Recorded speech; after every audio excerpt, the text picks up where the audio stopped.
What's up, Lantern fans? It's the Emerald Enthusiast, coming at you with another action figure review. This time I'm taking a look at the Mattel DC Universe Classics figure of White Lantern Hal Jordan.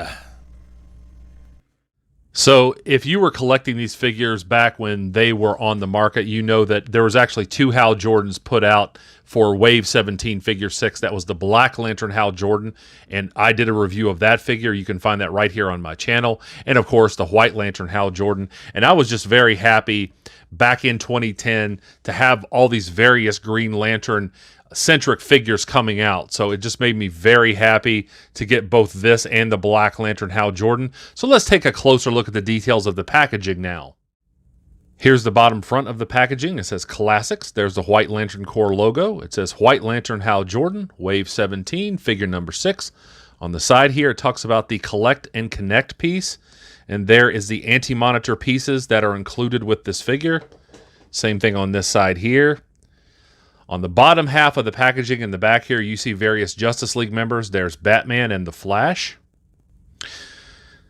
Here's the figure framed within the bubble, and I do like the pose that they put this figure in. On the back here, there is Hal Jordan. Over here, here's Aquaman. On the top, it says DC Universe. There's Superman, and here's a view from the top of the bubble. On the lower back of the packaging, you get shots of the other figures available in this wave: Star Sapphire Wonder Woman, Sinestro Corps Scarecrow, Blue Lantern Flash, Indigo Lantern the Atom, Orange Lantern Lex Luthor, and here is the White Lantern and Black Lantern versions of Hal Jordan. Also over here, you get the complete Collect and Connect figure of the Anti-Monitor. And on the upper half of the back of the packaging, you get a brief bio of how Hal Jordan became a White Lantern. If you'd like to read the specifics, go ahead and pause the video and do so now.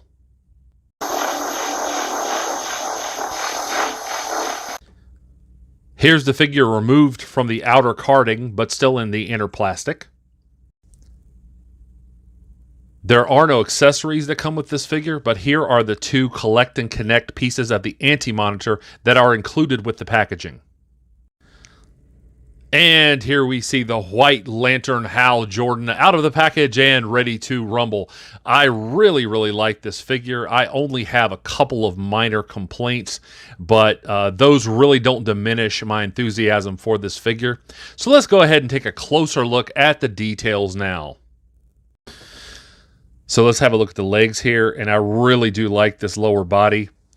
You can see lots of good sculpting for the quadriceps here, as well as you can see like wrinkles for the uniform. That looks really good.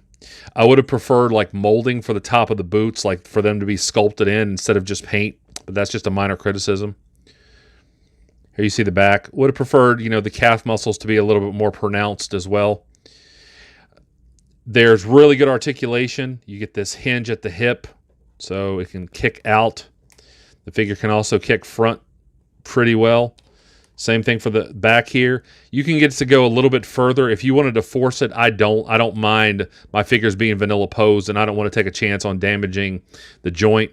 You get this swivel at the thigh, peg joint at the knee, as well as the ankle there, so that gives you good options when it comes to posing. My only complaint here really is I like how brilliant and metallic the leg looks, except when we get to the boot here.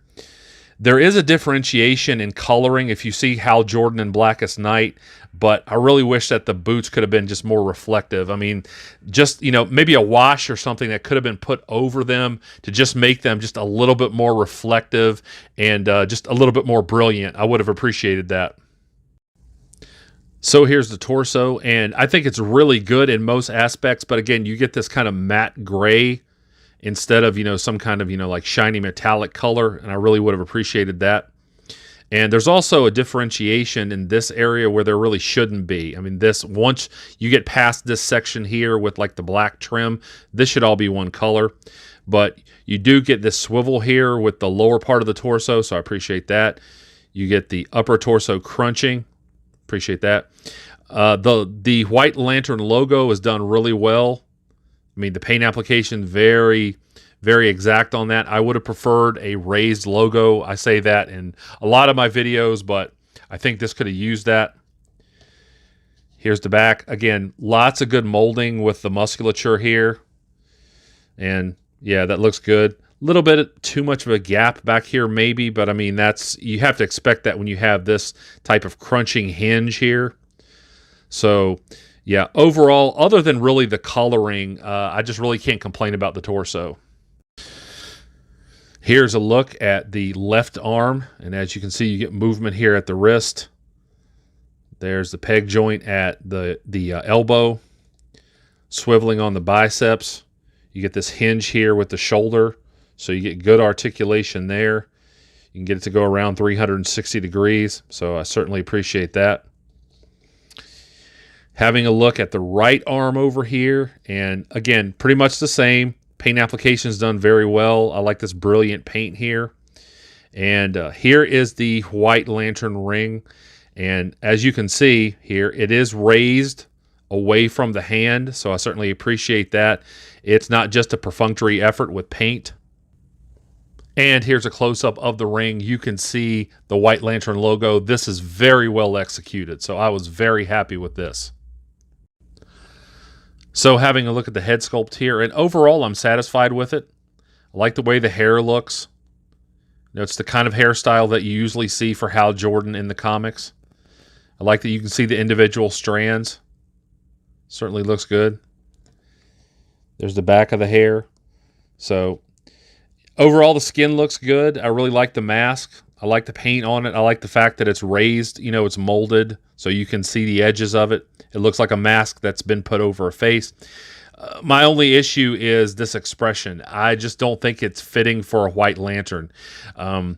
I get it that they were just trying to make him look focused, but I really think the mouth should have been closed. It just looks a little bit too aggressive for, you know, the aura that the White Lanterns were, you know, putting out at the end of Blackest Night. So other than the mouth, though, I think this is a very good effort. And again, I'm very happy with this figure.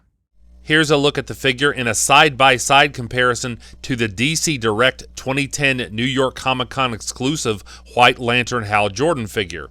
And I believe that the DC Direct figure has the edge in terms of detail.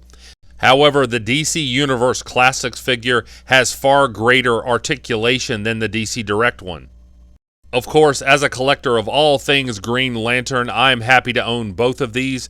Make sure to check out my review of the DC Direct White Lantern Hal Jordan figure. I'll make sure to put a link in the description below.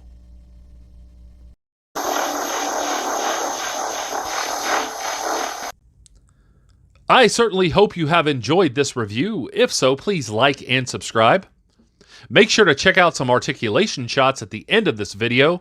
And also make sure to check me out on the Multiverse Musings vidcast, available right here on YouTube, where we cover all the happenings in the DC and Marvel universes and beyond. Also check out my review of the Black Lantern version of this figure. And I'll be back to the internet with more comic book related content soon. But until we meet again, this has been the Emerald Enthusiast, and thanks for watching.